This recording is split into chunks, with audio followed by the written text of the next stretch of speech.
साधु संत के रूप में आते हैं, एक जिंदा महात्मा का रूप बनाते हैं या अन्य साधु का रूप बना करके वो प्रकट होते हैं।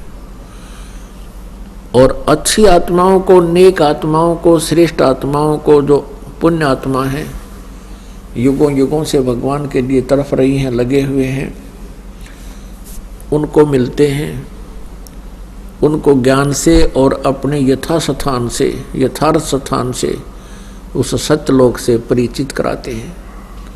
उसके पश्चात वो महात्मा, वो महान आत्मा परमेश्वर की महिमा आंखों देखी हुई अपने अमृतवाणी के अंदर वर्णित करते हैं।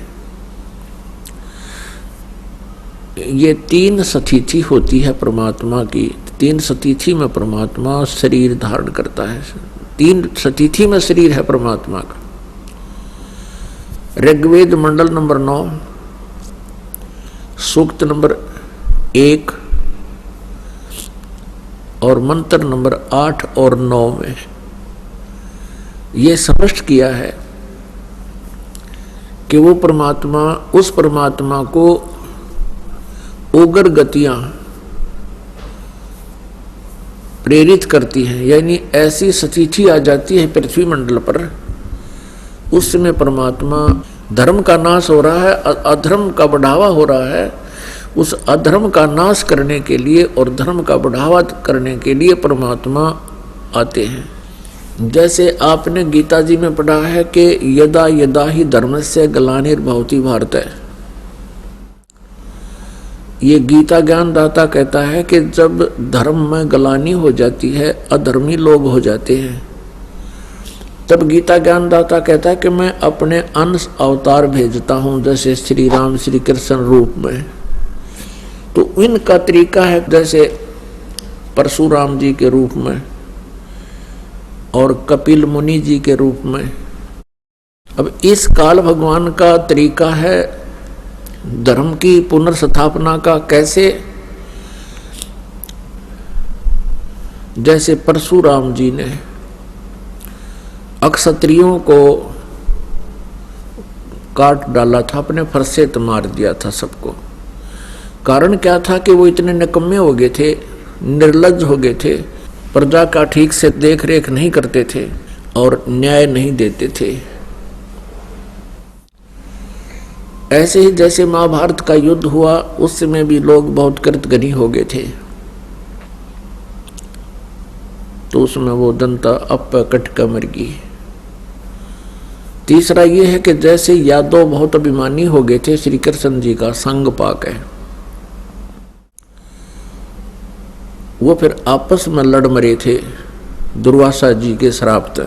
तो ये इस तरह पुनर्स्थापना करते हैं धर्म की, क्योंकि निकम्मी आत्मा लड़के मर जाते हैं, ठीक आत्मा बच जाती है, वो फिर आप धार्मिक हो जाती हैं,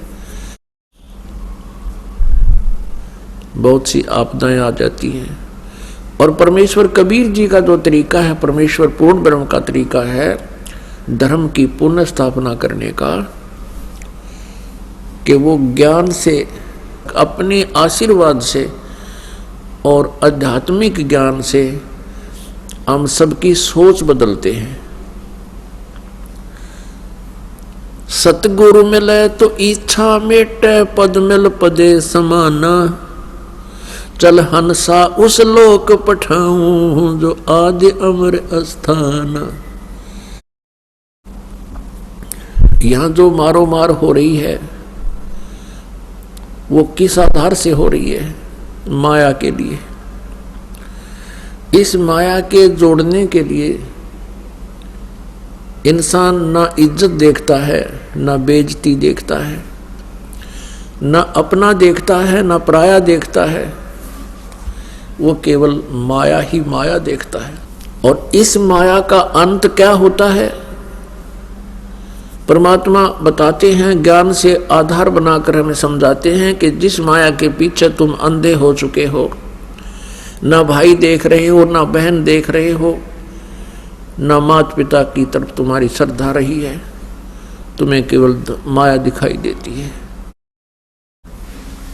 उसके लिए परमात्मा बताते हैं, भक्ति बिना क्या होत है, भरम रहा संसार, रति कंचन पाया नहीं, रावण चलती बार।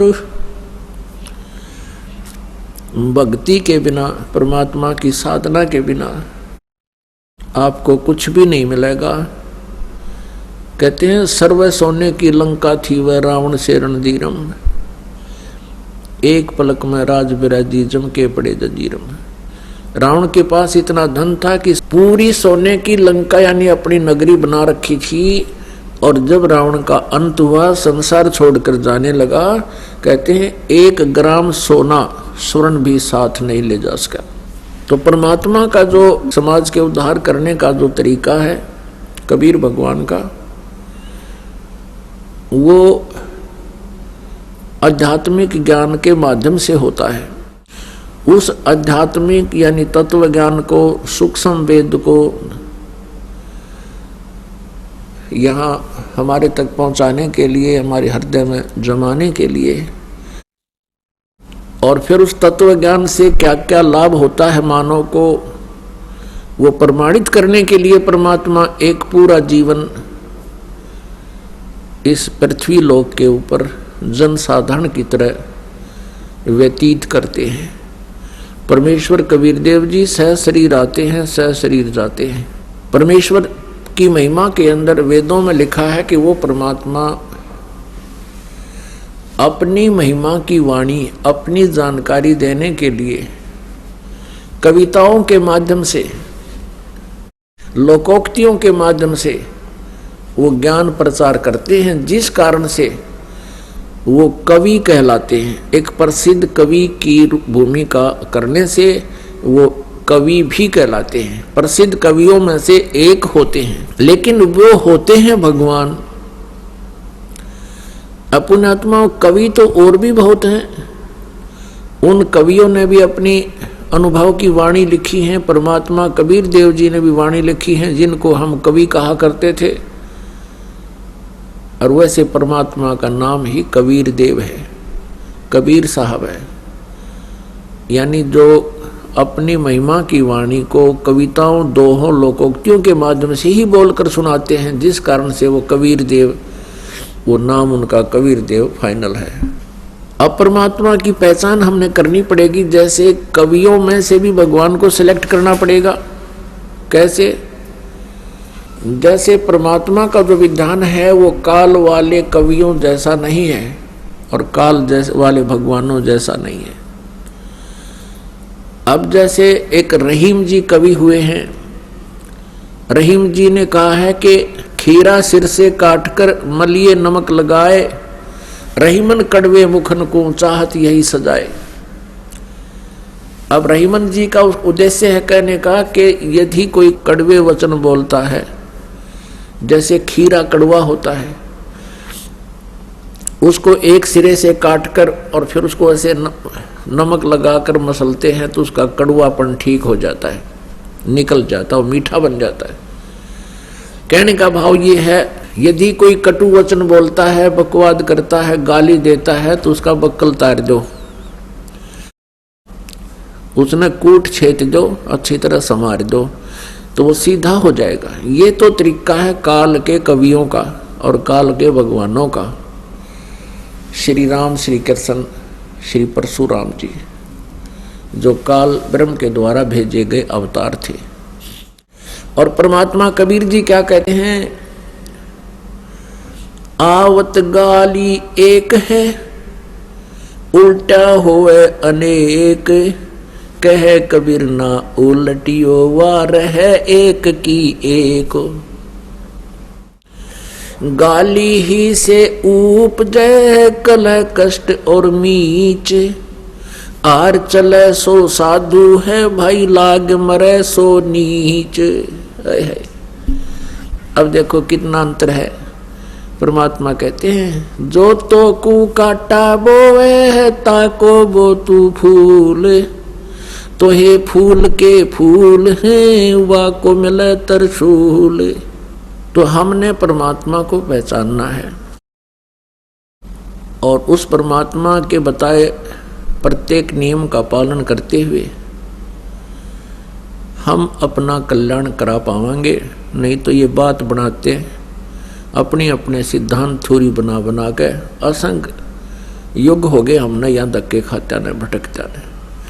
यह समाधान कभी नहीं हो सकता। जैसे श्री रामचंद्र जी ने बाली को मारा था, क्या समाधान हुआ? अगले जन्म में वो श्री कृष्ण, रामचंद्र जी श्री कृष्ण बने और वो बाली बना एक शिकारी। फिर श्री कृष्ण जी का वध उस शिकारी ने किया, पैर में तीर मार के। तो क्या समाधान हुआ इससे? तो ये रहीमन जैसे जो अन्य कवि थे, इनकी सोच काल प्रेरित थी। परमात्मा भी एक कवियों में से गिने जाते हैं, क्योंकि वो उनके परमात्मा के इतिहास में, उनकी लीला में लिखा हुआ है। ऋग्वेद मंडल नंबर 9 सूक्त नंबर 96 और मंत्र नंबर 16 से 21 तक स्पष्ट किया हुआ है। 16 में कहा कि भगवान आपका वास्तविक नाम क्या है, उसका ज्ञान कराएं। 17 और 18 में स्पष्ट किया है कि वो कबीर देव, वो कबीर परमात्मा कबीर है और वो अपनी कबीर वाणी के माध्यम से अपनी महिमा की वाणी कविताओं से बोलता है, कविताओं से, जिस कारण से वो प्रसिद्ध कवियों में से भी एक होता है। लेकिन वो होता है अमर परमात्मा, वो पूर्ण परमात्मा होता है। और वो परमात्मा तीसरे मुक्ति धाम में रहता है। तीसरे मुक्ति धाम में यानी सतलोक में रहता है, उस सनातन परम धाम में रहता है। ऋग्वेद मंडल नंबर 9 सूक्त नंबर 86 के मंत्र 26 और 27 में, ऋग्वेद मंडल नंबर 9 सूक्त नंबर 82 के मंत्र 1, 2, 3 में, ऋग्वेद मंडल नंबर 9 सूक्त नंबर 20 मंत्र 1 में, और भी अनेक स्थानों पर यह स्पष्ट किया हुआ है कि वो परमात्मा अपने सतलोक से चलकर आता है। जहां वो परमात्मा रहते हैं उसको सतलोक कहते हैं।